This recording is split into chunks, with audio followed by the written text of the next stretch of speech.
Dogs can be very different and often peculiar, but few are weirder than the Great Dane Dachshund mix, the impossible dog. If this crossbreed sounds like something that shouldn't exist, that's because it is. Great Danes and Doxies can't physically breed, not to mention that a female dachshund can't possibly give birth to such a crossbreed.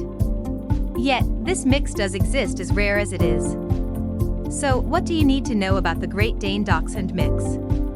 We'll cover the basics below. Is the Great Dane Dachshund mix even a real breed? It is and it isn't. A Great Dane Dachshund mix is real insofar as such dogs exist. However, they are not a natural breed, because these two parent breeds can't possibly procreate in nature. It would even be generous to call these dogs a designer breed, as virtually all reputable kennel breeds denounce this crossbreed. Still, some breeders or even amateurs cross these two breeds from time to time. So, while it's uncommon, you can still see Great Dane Dachshund mixed dogs for sale, in shelters, or the dog park. How can the Dachshund Great Dane mix even be bred? Typically, through artificial insemination. With some mixed breeds where there's a size difference between the two parents, it is possible for natural copulation with a small female from the larger breed and a large male from the smaller breed. However, the size difference between Great Danes and Dachshunds is so absurd that it isn't feasible for two dogs of these breeds to successfully copulate. So, artificial insemination is the usual method used by breeders. It's also worth noting that the female dog must always be a Great Dane. That's because a female Doxie often won't be able to give birth to dogs that are larger than a standard Dachshund. Do kennel clubs and breeders recognize the Great Dane Wiener dog mix? By and large, no. If you go out of your way, you may find some kennel clubs that haven't explicitly banned this breed, especially outside of the US. However, most, if not all, reputable kennel clubs denounce this breed. We don't even have a specific name for this breed, similar to dog for Doxie/pug mixes, or Dusky for Doxie/husky crosses. What are the physical characteristics and exercise needs of the Great Dane and Dachshund mix? Outlining a specific set of physical characteristics for this mixed breed is impossible. That's mainly due to two reasons. There aren't that many dogs of this cross, because it's not officially recognized and bred. The resulting mixed pups can vary wildly in both size and physical characteristics.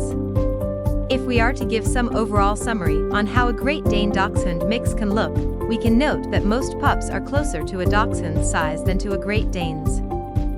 This is a somewhat atypical cost. Most mixes fall in the middle of their two parent breeds.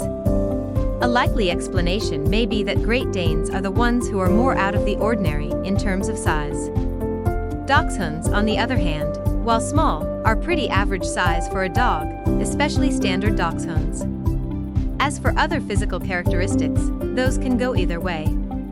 This cross can either have average to long legs like the Great Dane, or short legs like the Dachshund. It can have elongated bodies like the Doxie, or a bit more average proportions. The muzzle can either be narrower like that of a Dachshund, or wider like that of a Great Dane. The coat of this mix can also vary in color, as both breeds can come in different colors too. It is usually short and sleek, however, especially when the Dachshund parent was short-haired as well. What is the personality of the Great Dane Dachshund mix? One consistent and inarguably great quality of this mixed breed would be its temperament. Both Dachshunds and Great Danes have a very mild, gentle, and well-mannered nature which their owners love. Great Danes are famous as the gentle giants of the canine world, as they are outright skittish at times. Both parent breeds love to be around people, and to spend most of their days snuggling in your arms or legs. So, the same goes for their crossbreed, especially with proper socialization. The only problem is that this doesn't reason enough for these dogs to be crossed. You can just take a Doxie if you want a loving and social small dog, or a Great Dane if you want a larger cuddly dog. Health specifics of this unique crossbreed. The health of this mixed breed is its biggest downside, and it's why kennel clubs don't approve of its breeding. No matter how well-mannered and gentle these dogs are, that doesn't justify all the health issues they usually have.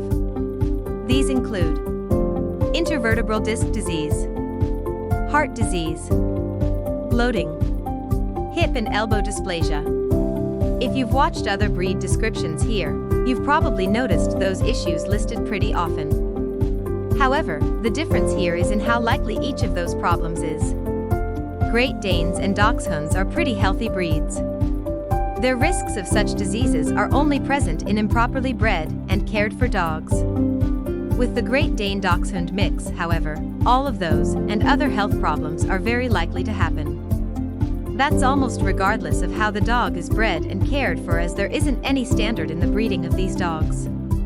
This is the biggest reason why we would urge you and anyone else against the breeding or purchasing of these dogs. Is this dog right for you? If you want a gentle and loving dog from a unique breed, and if you don't mind the extra health expenses, then yes, you may be the right owner for such a dog. But we wouldn't say that you should actively seek out such a pup. There are other gentle and loving dogs from rare and unique breeds out there. If you do see such a dog in a shelter, however, and you're up for the health challenges, sure, such a dog will still give you a lot of nice experiences, and it'd be great if you can make its life better and easier. If you liked this video, don't forget to like and subscribe.